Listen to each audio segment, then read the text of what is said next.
Hello friends, welcome back to my YouTube channel. आज हम बात करेंगे confined space interview question and answer part 3 में। तो चलिए देखते हैं कौन कौन सा क्वेश्चन इसमें आए हैं।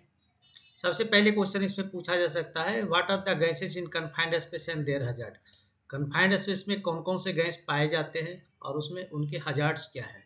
तो सबसे पहले देखिए, सबसे टिपिकल जो गैस यहाँ पे हाइड्रोजन सल्फाइड, जो कि हजार्ड इसका देखेंगे तो फ्लेमेबल भी है, एक्यूट टॉक्सिसिटी है, इसमें कंप्रेस गैस है, इसको कंप्रेस किया जा सकता है, इरिटेंट नेचर का है, मेजर हेल्थ हजार्ड भी इससे हो सकते हैं, इन्वायरमेंट को भी डैमेज कर सकता है, नुकसान हार्म कर सकता है, एंड एक्वेटिक टॉक्सिसिटी भी है इसमें।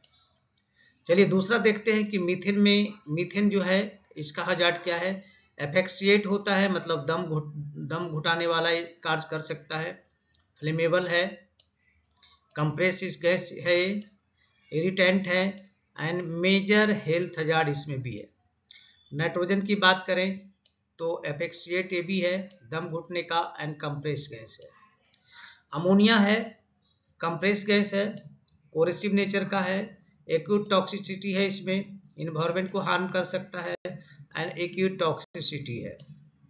कार्बन मोनोऑक्साइड बात करें यानी CO का, तो एक्यूट टॉक्सिसिटी है, फ्लेमेबल भी है, ये कंप्रेस गैस है, एंड मेजर हेल्थ हजार्ड है। चलिए इसका कंटिन्यूड में कुछ और बहुत सारे हैं, उसको देखते हैं। क्लोरीन की बात करें तो क्लोरीन क्या है, ऑक्सीडाइजर है, ये हजार्ड इसका, कंप्रेस गैस से भी इसको कंप्रेस किया जा सकता है, एक्यूट टॉक्सिक है, इरिटेंट नेचर का है, एंड इन्वायरमेंट को हार्म कर सकता है, एंड एक्यूट टॉक्सिसिटी है।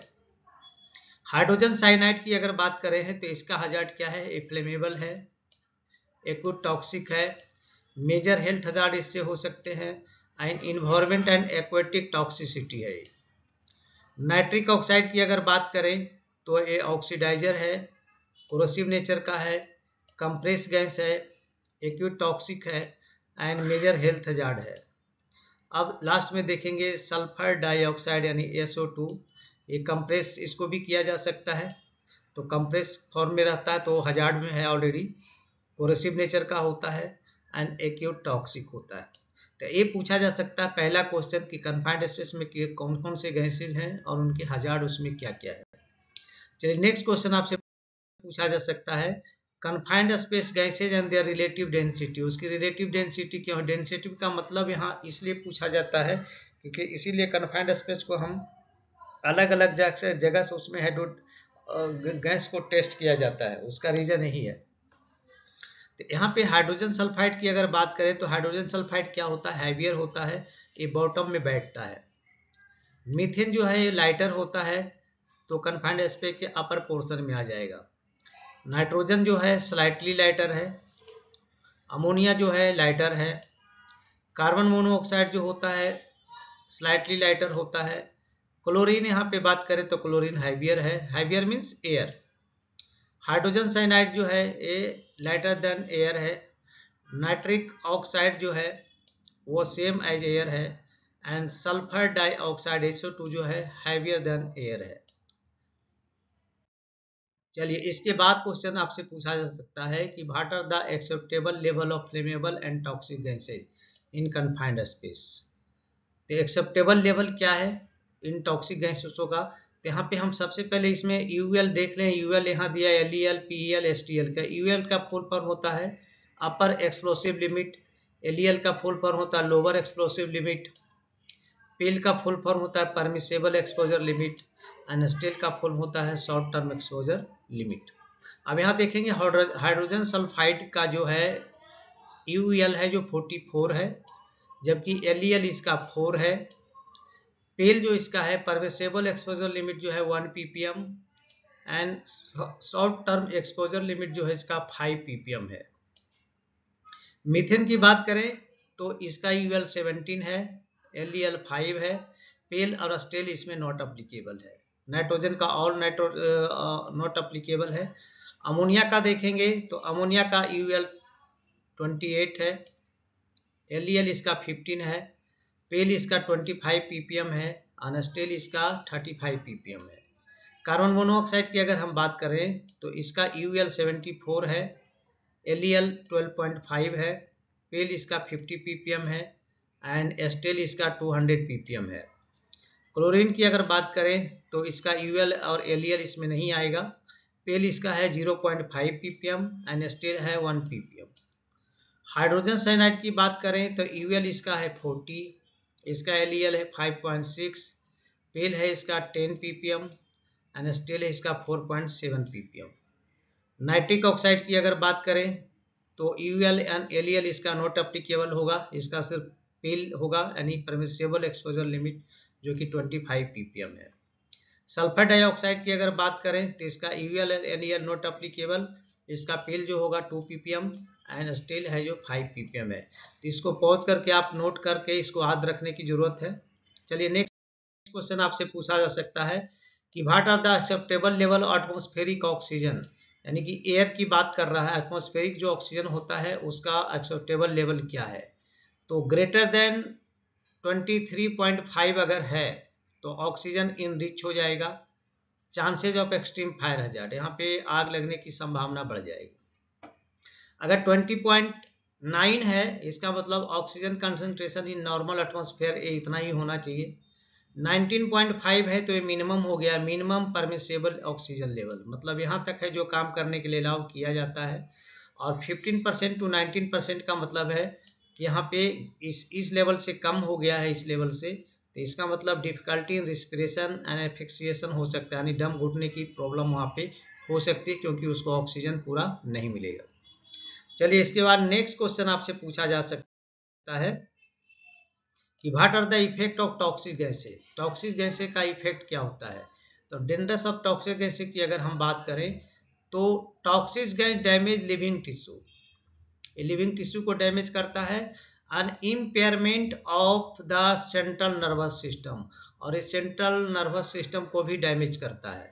सीवियर इलनेस इवन डेथ, इसके कारण सीवियर इलनेस भी हो सकता है, डेथ भी हो सकता है। वेन इंजेस्टेड, जब वो इनहेल किया जाता है तो उसके कारण यहाँ पे प्रॉब्लम हो सकता है, चाहे वो इनहेल आई के द्वारा हो, स्किन के द्वारा हो या सांस लेने के थ्रू हो। सम गैसेस लाइफ थ्रेटनिंग भी है एट सम शॉर्ट टाइम, यानी बहुत कम समय के लिए भी अगर उसके साथ एक्सपोजर होता है तो ये लाइफ थ्रेटनिंग है। Low level exposure also, while other are hazardous only upon multiple exposure at higher concentration, जबकि इसके अलावा कुछ और भी जो होते हैं जो हजार्ड होते हैं, और जब उसका मल्टीपल एक्सपोजर हाई कंसंट्रेशन पे होता है तब उससे प्रॉब्लम होता है। लेकिन कुछ जो गैसेज है उसका शॉर्ट टाइम में भी और कम एक्सपोजर में भी, लो लेवल एक्सपोजर में भी लाइफ थ्रेटनिंग हो सकती है। The degree of hazard depends on gas concentration level and the duration exposure, तो डिग्री ऑफ जो हजार्ड डिपेंड करता है कि कंसंट्रेशन लेवल कितना है और उसका एक्सपोजर का टाइमिंग कितने समय तक रहा है, इसके ऊपर डिपेंड्स करता है। चलिए नेक्स्ट क्वेश्चन आपसे पूछा जा सकता है कि भाई gas sample at different level in confined space, confined space में गैस जो सैंपल्स हैं वो अलग अलग लेवल में क्यों लिए जाते हैं।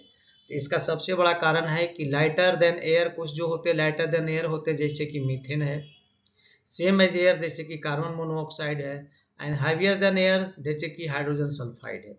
इसी के कारण यहाँ पे है जो गैस सेपरेट है जो कन्फाइंड स्पेस में डिफरेंट लेवल में लिया जाता है।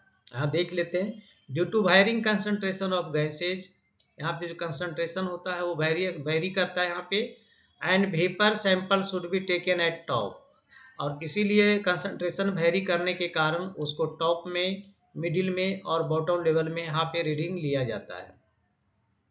Gases can be lighter than air, तो कुछ गैसेज जो होते हैं एयर से लाइटर होते हैं जैसे कि मीथेन, तो मीथेन जब हल्का होगा तो क्या होगा, can be found at the top of the confined space, यानी कन्फाइंड स्पेस के ऊपर वाले एरिया में रहेगा।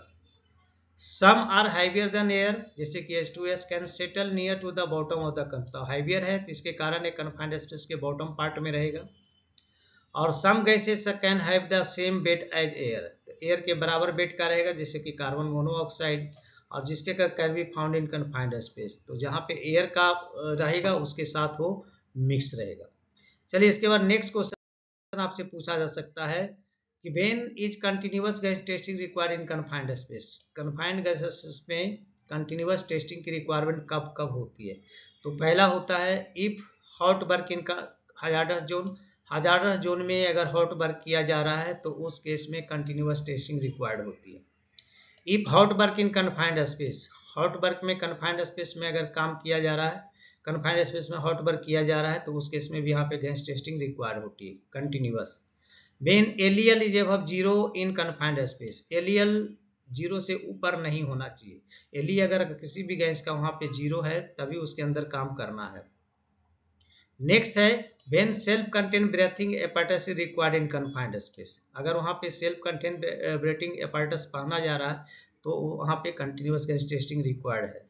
And when solvent are used in confined space, अगर सोलवेंट का इस्तेमाल कन्फाइंड स्पेस में हो रहा है तो इस केस में भी वहां पे कंटिन्यूअस गैस टेस्टिंग रिक्वायर्ड है।